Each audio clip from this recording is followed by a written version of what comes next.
সম্মান দিলে জান্নাত। ভাই ও বোনেরা, একটা প্রশ্ন করি, ভালোবাসা আর সম্মানের মধ্যে কোনটা বেশি গুরুত্বপূর্ণ? অনেকেই বলবেন ভালোবাসা, কিন্তু সত্য হলো সম্মান ছাড়া ভালোবাসা টিকে না। একটা সম্পর্ক তখনই ভেঙে যায় যখন কথা থাকে কিন্তু সম্মান থাকে না, একসাথে থাকা থাকে কিন্তু মূল্য থাকে না। ইসলাম আমাদের শিখিয়েছে স্বামী স্ত্রীর সম্পর্ক শুধু দুনিয়ার জন্য না, এটা জান্নাত পর্যন্ত যাওয়ার পথ। একজন স্ত্রী যখন স্বামীকে সম্মান দেয়, তার কষ্ট বুঝতে চেষ্টা করে, তার পরিশ্রমকে মূল্য দেয়, তখন সেই ঘরে রহমত নেমে আসে। আর একজন স্বামী যখন স্ত্রীর সাথে কোমল আচরণ করে, তার অনুভূতিকে গুরুত্ব দেয়, তার ভুল ক্ষমা করে, তখন সেই ঘর শান্তির ঘর হয়ে যায়। রাসূলুল্লাহ সাল্লাল্লাহু আলাইহি ওয়াসাল্লাম বলেছেন, তোমাদের মধ্যে উত্তম সেই ব্যক্তি যে তার স্ত্রীর সাথে উত্তম আচরণ করে।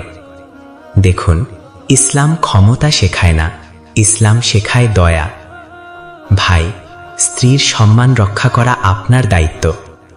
বোন, স্বামীর সম্মান রক্ষা করা আপনার ইজ্জত। কারণ অপমান কখনো সম্পর্ক ঠিক করে না, কিন্তু একটি সম্মানের শব্দ ভাঙা হৃদয় জোড়া লাগিয়ে দেয়। অনেক ঘর ভাঙে বড় সমস্যায় না, ভাঙে ছোট ছোট অসম্মানে। একটা তুচ্ছ কথা, একটা অবহেলার দৃষ্টি, একটা কষ্টের মুহূর্ত ধীরে ধীরে ভালোবাসাকে নিভিয়ে দেয়। কিন্তু সুখবর হলো, আজ থেকেই সব বদলানো সম্ভব।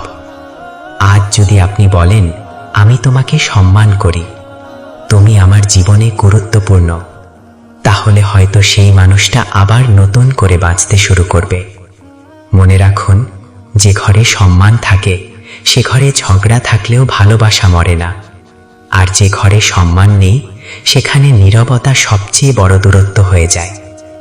আসুন আমরা আজ নিয়ত করি, আমরা একে অপরকে হারানোর কারণ হব না, বরং জান্নাতের সঙ্গী হওয়ার চেষ্টা করব।